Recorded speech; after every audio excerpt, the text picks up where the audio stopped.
صلى الله عليه وسلم.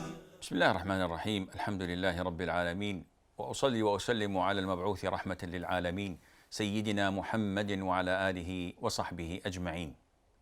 On the authority of Abdullah ibn Busr, may Allah be pleased with him, that a man said to the Prophet عليه الصلاة والسلام. وعن عبد الله بن بصر رضي الله عنه أن رجلاً قال: يا رسول الله، إن شرائع الإسلام قد كثرت علي، فأخبرني بشيء أتشبث به. قال: لا يزال لسانك رطباً من ذكر الله. O Prophet of Allah, the rights of Islam are much for me. So tell me of something that I might hold fast to. What does it mean that the rights of Islam are much for him? He doesn't want to pray? No. The man is referring to voluntary acts like night prayer, fasting, voluntary fast, giving charity. He knows the pillars of Islam and there is no compromise in any of that. But what he's asking about is something to sum everything else up. So the Prophet said, alayhi salatu wassalam, let not your tongue cease from the remembrance of Allah. Now this is the English translation. In Arabic, let your tongue be moist with the remembrance of Allah. And this is much more beautiful.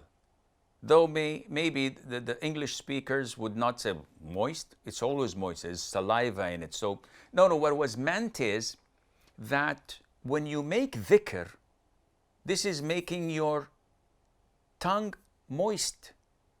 In the sense that if you don't make dhikr, it becomes like a barren land that needs water, that needs rain, that needs cultivation. But when you have your tongue moist by the dhikr of Allah, and how is that possible? There's no problem in that. I remember when I used to talk to Sheikh bin Baz like 30 years plus ago on the phone, he had 2 landlines.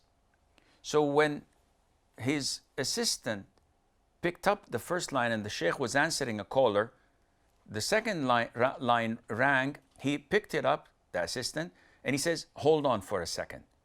I used to hear the Sheikh answering the call, and after he hangs up, by the time the assistant gives him the second headset, I can hear the Sheikh saying, Wallahi, all the time, this is not once, every single time. He said, Subhanallah, Astaghfirullah, Allah Akbar, La ilaha illallah.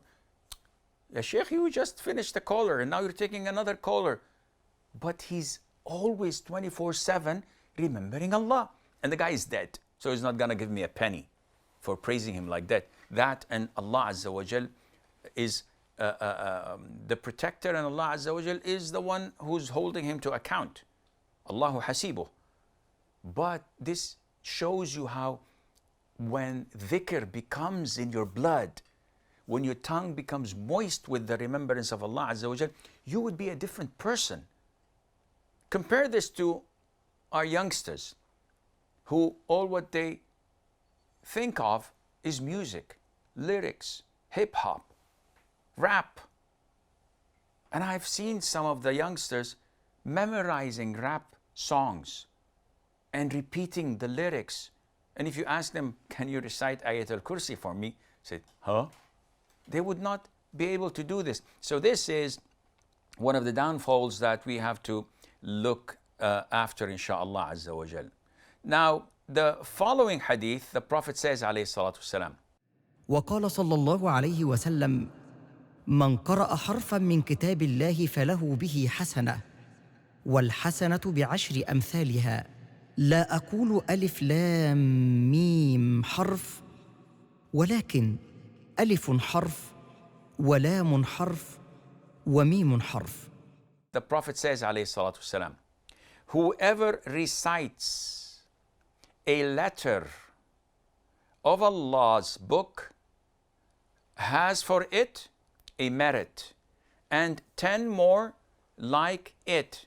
Not to say that alif, lam, mim are one letter, but rather alif is a letter, lam is a letter, and mim is a letter.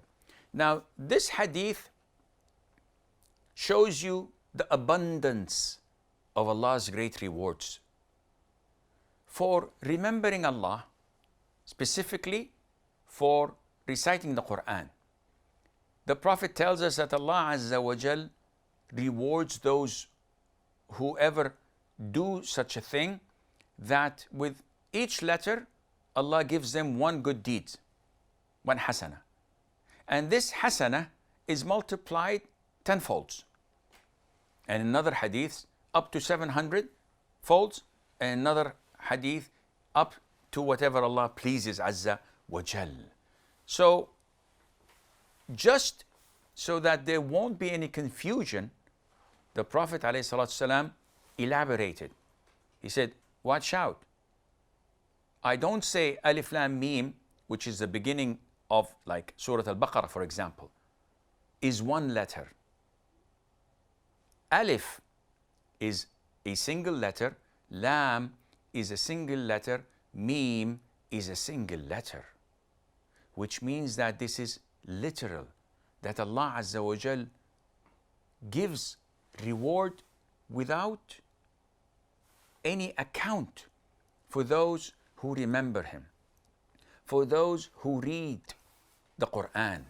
And of course, we know that the Quran is the word of Allah the Almighty, which is not created, and that it is made of letters and sounds that we hear and that we recite. And it also shows you how great the reward of Allah Azza wa Jal is.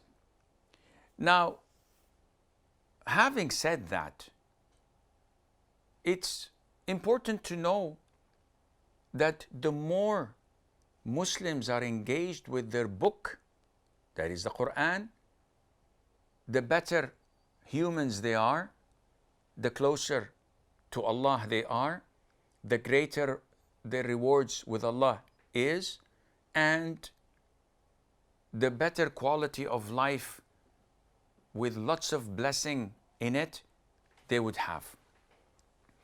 And again, we find that the Muslims have abandoned the Quran, left it behind them, neglected it. They took up constitutions, they took up worldly laws and ideologies, rather than accepting the Quran to be the word of Allah and to be their guide to the paradise of Allah Azza wa Jal. The more we're distant from the Quran, the more Allah humiliates us and makes us weaker and more vulnerable to enemies' attacks. But the more we are closer to the Quran, the better people we are, the better Muslims we are. And this is why the enemies of Islam try their level best to segregate us, to keep us as far as possible from the Quran and preoccupy us with anything else other than the Quran. I pray to Allah that He makes the Quran the spring of our hearts and to expand our chest with it, and He is capable of doing that. Ameen. With this, we come to the conclusion of today's episode. Until we meet next time, I leave you fi amanillah. Wassalamu alaikum wa rahmatullahi wa barakatuh. صلى الله على محمد صلى الله